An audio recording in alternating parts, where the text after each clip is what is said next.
Thanks for checking in on the State of Basketball podcast, episode 48. I'm Adam Miller, and I'm here with Jaren Wilt each and every week, where we are going to be bringing you the news and notes on all 11 Division I schools in the state of Indiana, because in 49 states, it's just basketball. You know, 11 has to be the highest number of Division I sports in the state, right? I can't think of another school that doesn't have a Division I basketball specifically team. in Indiana. Yeah, and in Indiana. Well, I feel like there's gonna be sports like soccer or lacrosse or even But who would be a D2 that would be a D1? Like UIndy's not. Yeah. So I feel like it's like every school pretty much has basketball. Yeah, you bring up a very good point. So if you know the answer, I think it's got to be basketball, because there's 7 Division I football teams, but 11 basketball. But anyway, we're here. We're doing a preview. This is our third preview. We've done previews on Ball State, and we've done previews on Butler. So if you want to go listen to those, you want to check those out, check your feed. We've done those. They were a ton of fun. We were probably right and wrong at the same time. I don't know. I'm sure we've been attacked. Hopefully, if we're attacked, that means people have listened. That matters. Again, you with the desperation. You said it during the Butler episode. Now you're saying it now. I just want people to be here with me. I just want to be on someone's screen. Talk. I want that's very selfish of you. It is. I, on the other hand, I want to bring important information that you're not going to get anywhere else on these 11 schools. Today, specifically Evansville. Oh, then we should just stop. I mean, they're not going to get anywhere else. No one's going to open with how many Division I schools are in the state. So you never mind. We're good. All right. Well, oh my goodness. We're talking about the Aces. Yes, as you can tell by our intro slide, the title. Directly right here, right? Evansville. We're going to be doing our preseason insight on the Aces. They are, if you didn't know, in the Missouri Valley Conference. Additionally, if you didn't know, they're coached by David Ragland in year 2. No, he's in year 3. Yes. Yeah, he's in year 3. Yes, year 3. That does sound right. Wow. Adam's notes stuck. Jaren prepared this episode. I literally says it right there. No. Anyways, Evansville. So what we'll do is we'll talk about kind of last season, what they did, talk about this upcoming season, what we think they'll do. Jaren, they listened to our last 2 episodes. They know how it goes. They're reliable listeners. Talk about a switch up, because 2 minutes ago, dude, I gotta keep people guessing. Anyways, we if you didn't listen, if you're only here to listen about the Aces, we are talking about kind of what they did last year, their final results, both overall but also based on the metrics. We'll talk about their current preseason rankings and projected records according to the metrics. We'll talk about some key returners as well as some key newcomers, which this Aces team has quite a few. We'll talk about their key games, what our goals for them for the season are. We'll then also talk about what we think their record projection will be. And then, any additional insight that we have throughout it. So, looking at last season, their final rankings, and again, this is all according to Torvik, because KenPom does not have his preseason rankings out. So we wanted to use a site that had both last year and this year. So Torvik was our go-to. So they ended 210 in Torvik last season. And this upcoming season, Torvik has them ranked at 234. So starting the season quite a bit lower than they ended last season. Yeah, I mean, that's not that much. 24 spots is not that bad. That's fair, but when you look at, once you get outside the top 100, I think that every spot lower is just kind of a sizable jump, in my opinion. I would argue the opposite. I would argue that like going from 55 to like 60 is a pretty big deal, but like going from like 215 to 230 is like not that, like not as big of a jump. I feel like the higher you go, like I don't know, like teams are getting more impressive. So like, anyway, underrated feature on Torvik, sorting by state. It makes things so much, It's because almost- KenPom, the only way to do it is you have to type the school name in Yeah. and then click to it. Whereas in KenPom, you can just click, oh, what state do He you want just to look does at? it for us, Boom. man. He knows what we need. Additional underrated feature, free. True. Torvik is free. KenPom is not. True. Well, if we ever switch to Torvik full time, it might be because we're broke boys. Yep. That'll be exactly why. Let's talk about their record from last year. So last year they went 17-18 overall, and they were 6-14 in the Missouri Valley. Torvik projects them to go 12-19 overall, and go 7-13 in the Missouri Valley, finishing 10th. And where did they finish in the Missouri Valley last year? I believe it was 10th as well. So yeah, that sounds right. they finished 10th, and they're projected to finish 10th again with, I mean, almost the same record. Almost the same conference record, yeah. It's wild to look at their overall records from last year and this season to their overall records, or to their conference records as well, because they were 17-18 with 6 conference wins, whereas now they are projected to go 12-19 with 7 conference wins. So yeah, I think that speaks to a much harder non-conference schedule. Maybe not harder, but they've got a tough non-conference compared to last year. Yeah. So, and if you want to take out like their postseason, like their regular season was 15-16, they're projected to go 12-19. So, it evens out. tougher. I guess tougher. I think they're going to do worse in the non-conference this upcoming season. Yep. So where do we want to start? Who do they got coming back? Okay. Not a ton. I mean, like impactful players, not a ton. Mhm. We saw their best, 4 or 5 players all left. Their best 3 or 4 players left. So they've got Tanner Cuff coming back. He's 6'7", senior. He averaged about 22 minutes per game last year, 7.5 points per game, 4.2 rebounds, and 2.3 assists. So pretty solid coming back. And then Cam Hafner, 6'2", junior, 15.9 minutes per game, like 5 points per game and 2 rebounds per game.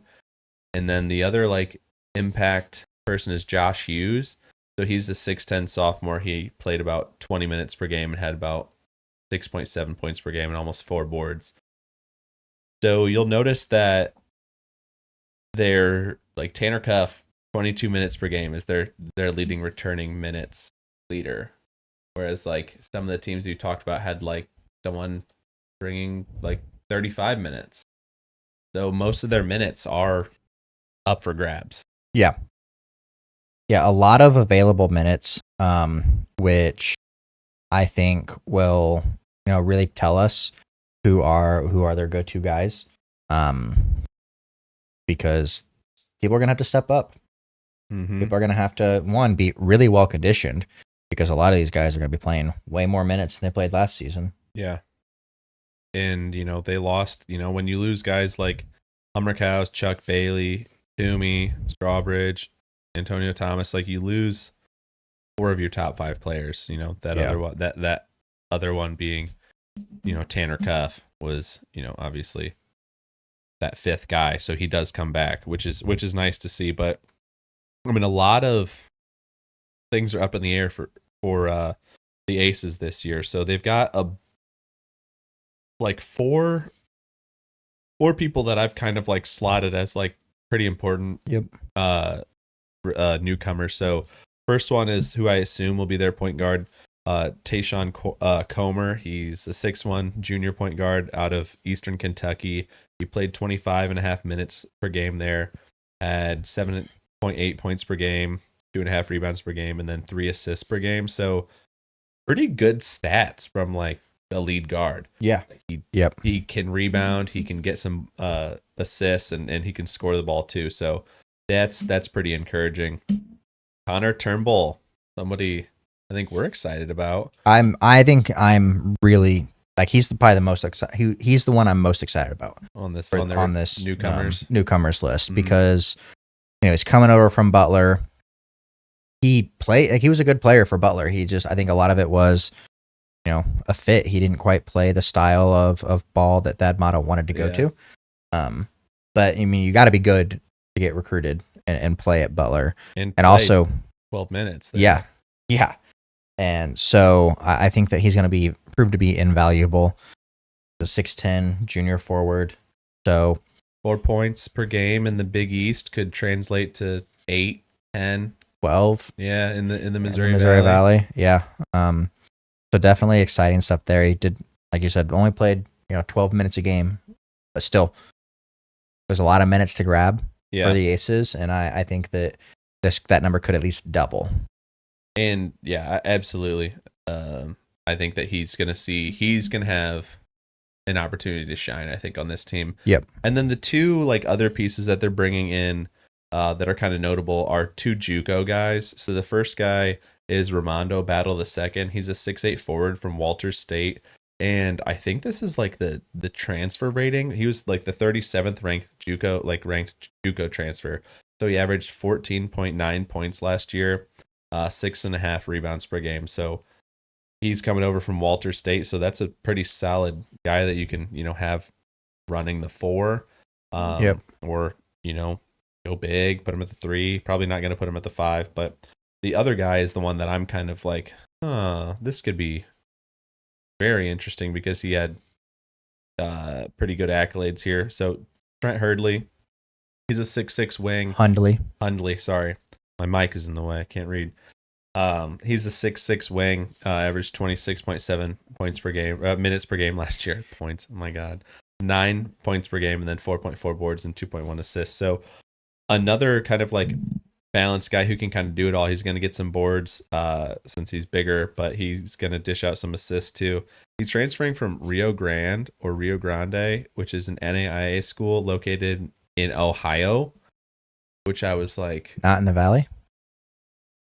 Well, he went to Evansville to be in the Valley because he was at Rio Grande, which was it makes sense. Yeah. So he's like, wait a minute. I'm in Ohio. There's no valleys here. Well, I was like looking him up. His team went 25-7, so they were pretty good. But like, I was looking at the teams, and I was like, why are they playing like IU Southeast so much? It's like that has to be such a far travel. And I was like, this team's in Ohio. Mm-hmm. There's a Rio Grande, Ohio. Huh. Didn't know. Yeah, I mean, there's a Santa Claus, Indiana. Okay, but that is just funny. Like a Rio. Like, I guess there's a Peru, Indiana. You see, But one thing about Trent, if you're an Aces fan and you see, okay, he's transferring from NAIA, go ahead and listen to one of our I think 3 episodes ago, we interviewed Coach Scott Moore from Grace College, who's NAIA. That's one of the things we talked about is this kind of the skill gap between NAIA to Division III, Division II, Division I. It translates. If you're playing on a really good NAIA team, that means you probably are Division I talent. You just didn't go to a Division I school. So, and that's why I looked up their record, because I was like, okay, like, did he produce a lot for a terrible team, or were they pretty good? And they were pretty good. So 25-7 is a pretty good a JUCO team. So, or NAIA. I said that they were both from JUCO. That is incorrect. I am sorry. I'm just now realizing that I said that. But he's coming over from an NAIA team. So, well, and just so that no one attacks us, last season they were 12-17, 25-7 the year before. Oh no. So, whoops. No, you're good. Before anyone tries to fact check us, we just fact checked ourselves live. Either way, good player. Yeah. He should he should be able to do something. Players do translate from NAIA to the Valley. And I mean, look what Raglan did with Ben Hummerkaus from Huntington. Mm-hmm. Perfect example. So, and there's two more guys that I think could be pretty important. And one of them is Kaya Barrage from New Zealand. And then the other one's Gabriel Pizzato from Italy. I don't know if they both played in the NBA, like whatever that's called,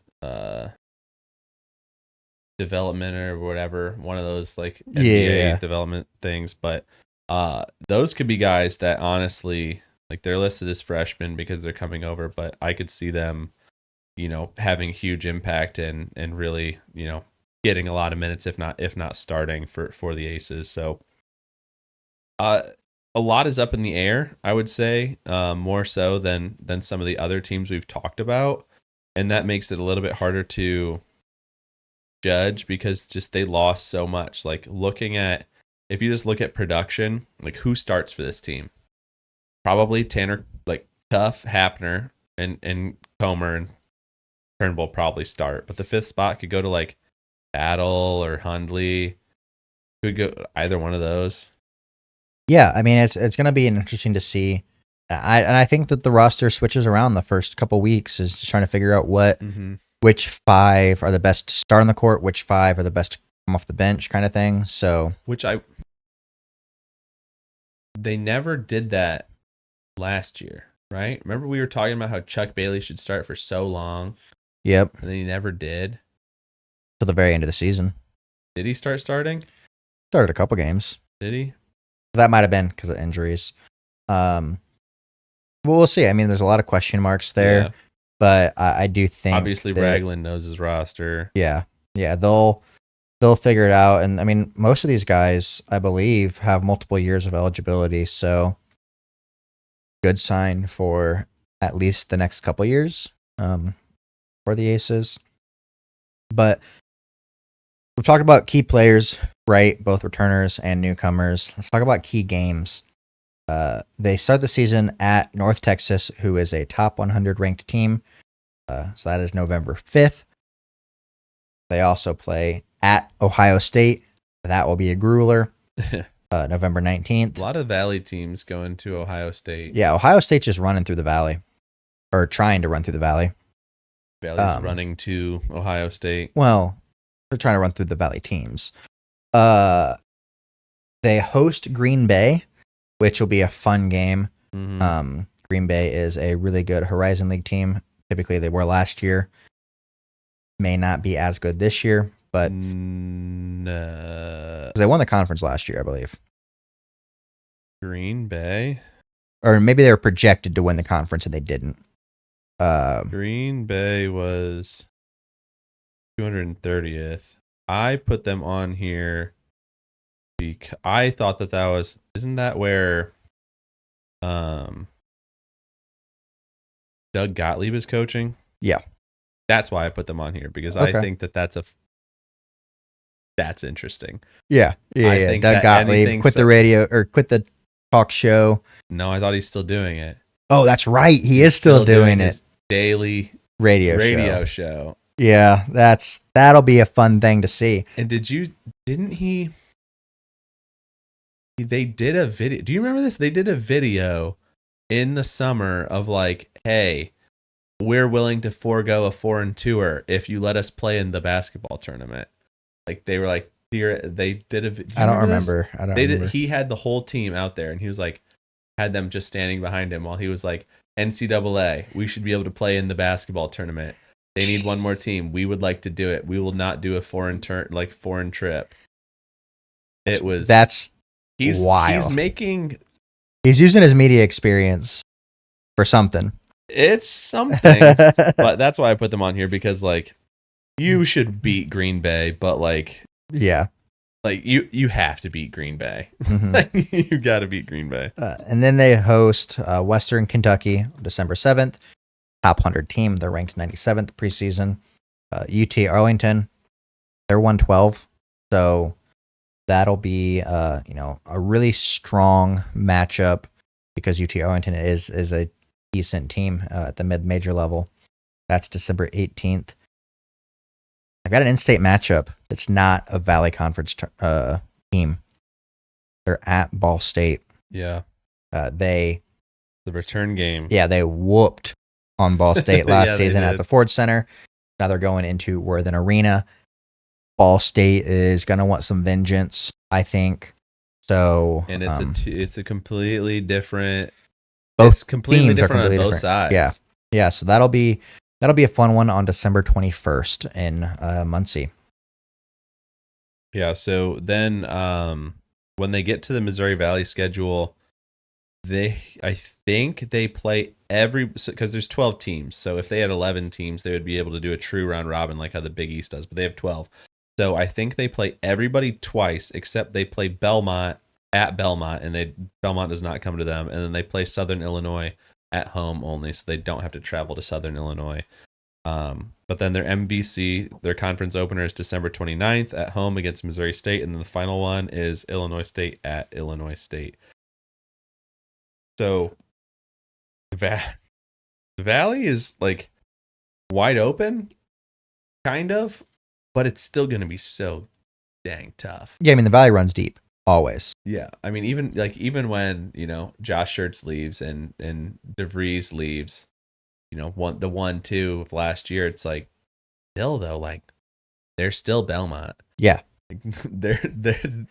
They're still, Drake still should be good. They did the Josh Schertz model. They brought in an incredible D2 coach, and we're like, you're in the state, come on. Yeah. So the Valley is definitely going to be a grueler. We'll talk about kind of our record predictions in a second. Yeah, but I mean, what are our goals for them? When we look at the Aces and say at the end of the season, was this year successful or not? What do they need to achieve to be successful? Well, I think if you're looking at Evansville, you're looking at their records and you're saying, okay, in the time that Ragland has been there, their first year they went 5-27, and then the second year they went 17-18. So year 3 is usually when like you make your move, like as a coach. Yeah, and like it's not a make or break, but it kind of might determine if you get that next contract. Yeah, yeah. But like it's like you've had 2 years to recruit now. You had 2 years to instill your system. So like you want to see improvement on that. So they were so close being 500 last year. Or if they win one more game, they go 500. So I think that like a good goal for them would be to be 500 overall. Yeah, for the season. Yep. So get to 500 or above because you want to see consistent improvement. Like winning 5 games and then going to 17 games is incredible. Like that's a huge improvement. Yeah. Like I think surprising the level of improvement that they saw, but you still want to continue to improve that. You don't want to take a step back in year 3. And then, Valley's tough, but I think, your Valley record can be whatever it is. Yeah. As long as you get to 500. I think that would be like, if they get to 500, I think I'm happy. Yeah. Yeah. I mean, I think that's a good goal to achieve. Unfortunately, it's going to be tough. Looking at their schedule, we did not predict that. We still stand on it. We still stand on the season will be successful if they, are above 500. But we hope that they prove us wrong with the record predictions, because so before we talk about their record prediction, I mean, I feel like there's a lot of unknowns. Yeah. Like I don't know about the 2 foreign guys that much. I should have just texted with Elliot or something beforehand so he could have informed me what their actual record's going to be. But, I wanted this to be what Jaren and Adam think, and I'd rather be wrong. I would much rather be wrong. I'd rather be wrong because their non-conference is not that easy. Like it's I don't think difficult one. Saying not that easy is not doesn't do it justice. It's a tough non-conference, especially compared to like an in-state Valley rival, Indiana State. Like this is way tougher. Yeah. Than theirs. Yeah. So let's talk about we're going to predict. We are predicting everybody's record, and we're going to predict Evansville's record. So let's start with their non-conference. They go to North Texas, correct? Yes. They start the season going to North Texas on the November 5th. That's probably going to be a loss. I think so.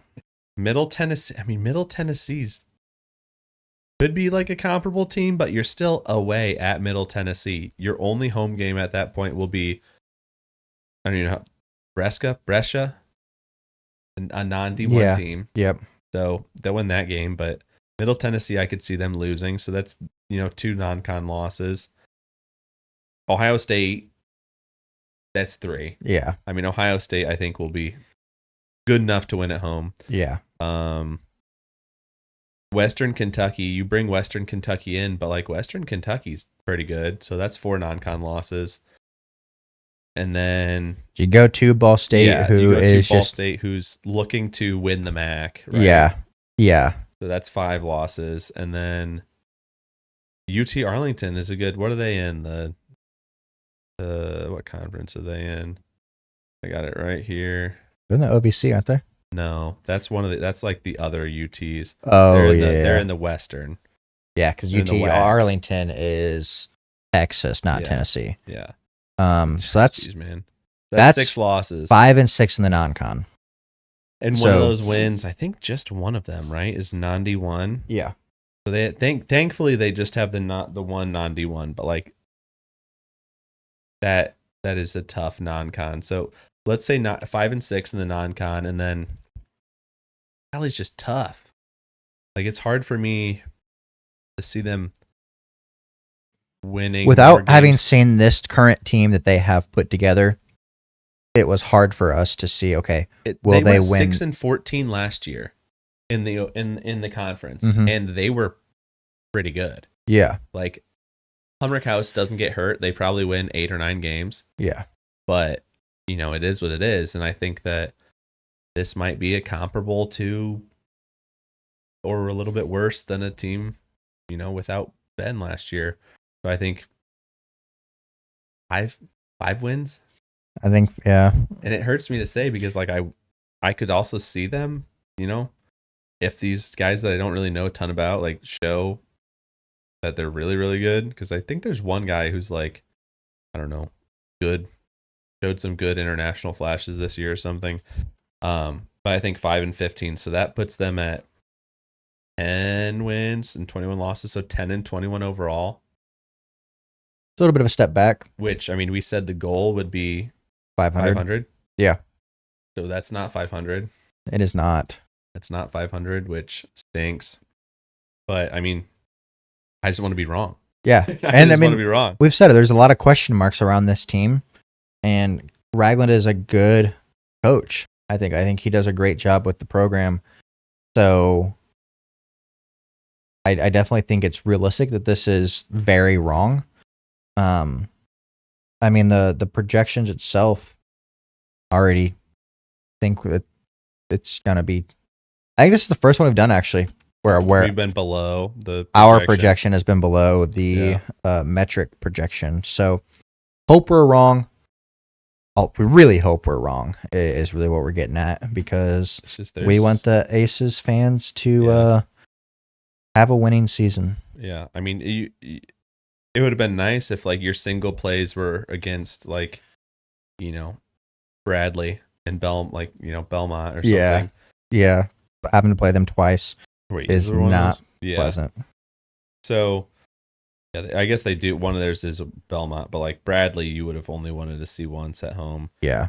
So, I mean, I hope we're wrong on the Aces. I really want the team to succeed, and I like watching them. We're gonna get down to the Ford Center if they let us in after hearing we project them to win 10 games. Yeah. But so, looking at this team, how do the Aces make up for the lost production that they have? I mean,